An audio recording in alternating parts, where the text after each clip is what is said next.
का एक महीना होता है। अब ये किस हिसाब से कैलकुलेशन किया गया भाई?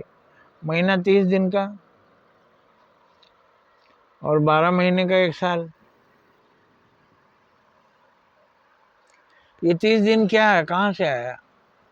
तो धरती का एक चक्कर चंद्रमा 30 दिन में पूरा करता है,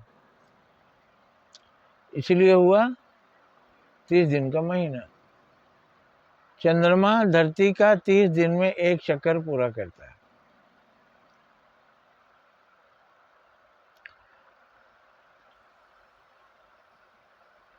यानी चंद्रमा धरती के चारों ओर घूमता है।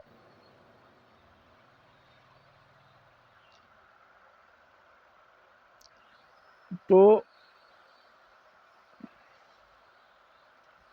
ये 30 दिन का एक महीना हुआ। जब पूरा चंद्रमा दिखाई देता है, पूरा सूरज की रोशनी उस पर पड़ती है। फिर हर दिन थोड़ा थोड़ा घटता है,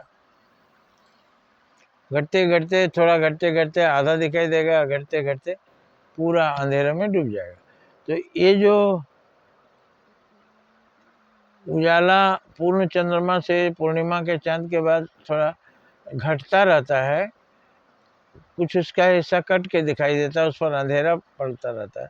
सूर्य की रोशनी नहीं पड़ती है, इसलिए अंधेरा दिखता है।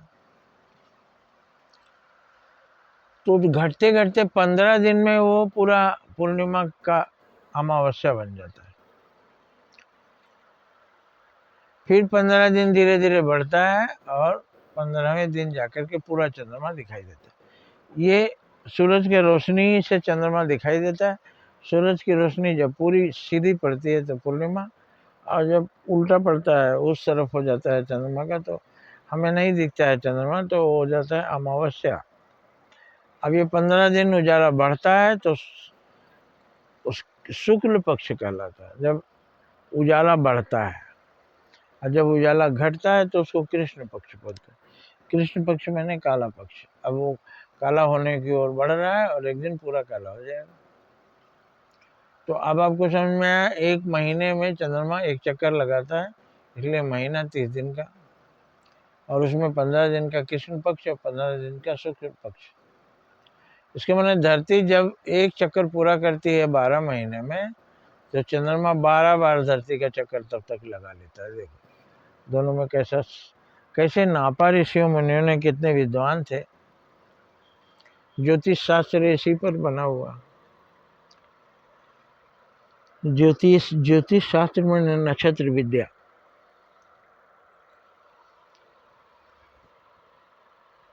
तो 15 दिन का शुक्ल पक्ष, 15 दिन का कृष्ण पक्ष, एक महीने का 30 दिन का एक महीना,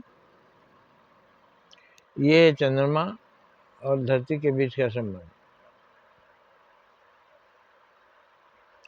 अच्छा है, आप इसको समझ गए होंगे कि 30 दिन चंद्रमा क्यों घटता है और 30 दिन क्यों, 15 दिन घटता है और 15 दिन बढ़ता है। 15 दिन के बाद पूर्णिमा हो जाता है, पूरा चांद दिखाई देता है, और 15 दिन के बाद पूरा अंधेरा हो जाता है। हमारी धरती से देखने में दिखता ही नहीं चंद्रमा, मतलब उस साइड में रोशनी पड़ रही है। अब चंद्रमा पर कैसे दिन रात होता है वो तो उसकी गणना बाद में बताएंगे। जय हिंद, जय भारत।